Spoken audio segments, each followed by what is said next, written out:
So the notion being developed here is that within the structure of the human psyche, there is something like a governor, something like a monitoring circuit, which when a society begins to evolve in a pathological or lethal direction, phenomena can be induced not by the egos of men and women, not by their institutions, but by the overmind, the collectivity of the human species.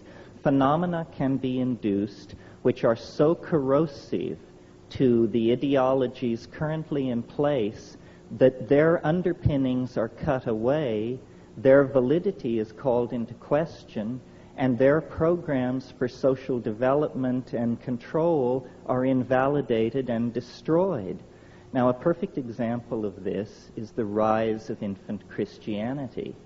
If you'll cast your mind back to the situation in the early years of the Christian era, and imagine the mentality of a Roman aristocrat, a person of power in Roman society. Their physics is drawn from democracy and atomism. In other words, they are thoroughgoing materialists. Their social theory is drawn from Epictetus and Plato. They are, in fact, extremely modern people by our own standards. However, among the gardeners and kitchen help and stable boys, there is news of a momentous event in the Middle East. A Jewish rabbi has triumphed over death and risen after 3 days in the tomb. Should the master of a Roman household have caught wind of this kind of superstitious talk among the help, he would have just dismissed it with a sneer. What a preposterous idea. And it is a preposterous idea.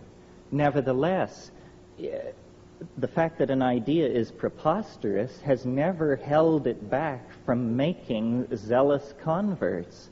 And within 120 years after the Annunciation of the birth of Christianity, its missionaries were beating on the gates of Rome, attempting to convert the emperor.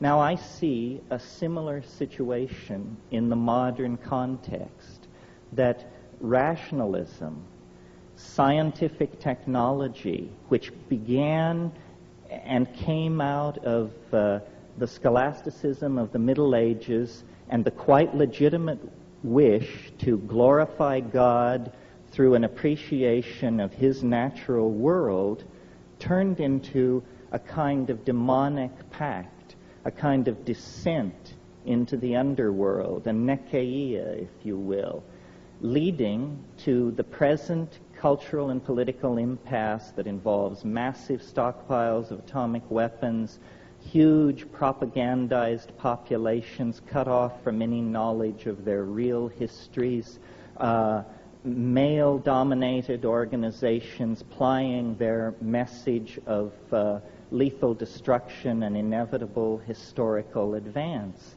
And into this situation comes suddenly an anomaly, something which cannot be explained. I believe that that is the purpose of the UFO, to inject uncertainty into the male-dominated, paternalistic, rational, solar myth under which we are suffering.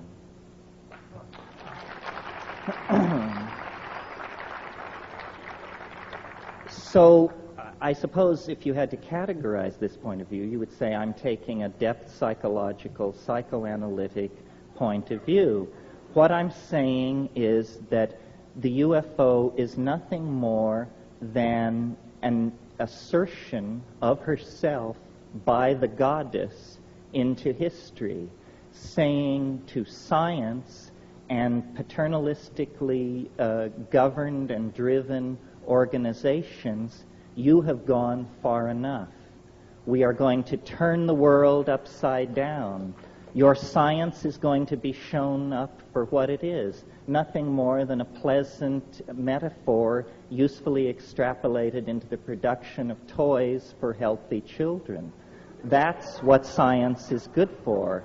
It is not some meta-theory at whose feet every point of view from astrology to acupressure to channeling need be laid to have the hand of science announce thumbs up or thumbs down.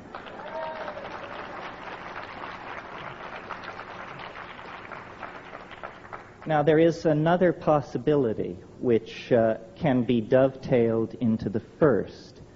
It is that it is not so much the oversoul or the superego of the human species which is responsible for stopping scientific masculine paternalism in its tracks, but rather that, unbeknownst to self-absorbed and myopic human beings, we have always shared, or at least for a very long period of time, have shared this planet with another intelligent species, another entity, which may have been perfectly content to allow us to abide in our ignorance of its presence until the point where it came to its awareness that our style was toxifying, ruining, raping, and perverting the planet.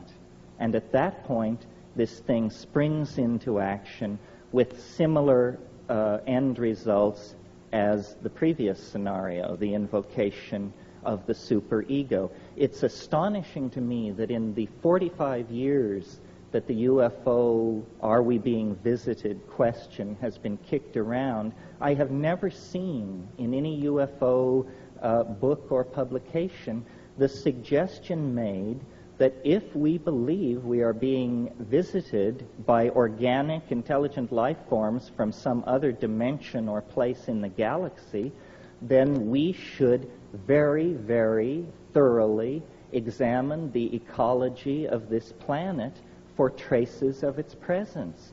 What assurance do we have that the several million life forms that we know to exist on this planet all evolved here? Do we have any assurance? There are ways to gain that assurance by doing comparative DNA sequencing and this sort of thing. Some of you may know my own position, or one of my positions, which is that plants and fungi containing psychoactive compounds are extremely viable candidates for extraterrestrial intruders into the environment of this planet. And this is not to put down Whitley's story, which is a very interesting story, but had he prefaced his story with the comment that before it all happened he took 5 grams of mushrooms, I doubt he could have sold it to his mother. Because in the world where mushrooms and other psychedelic plants are imbibed, such stories are commonplace. It's no big deal. So I'm always amused by UFO investigators and compilers of data who will tell you, well, the first thing we did is we got rid of all the stories told by anybody who was intoxicated on anything. It seems to me that move has probably absolutely precluded any possibility of understanding what is going on.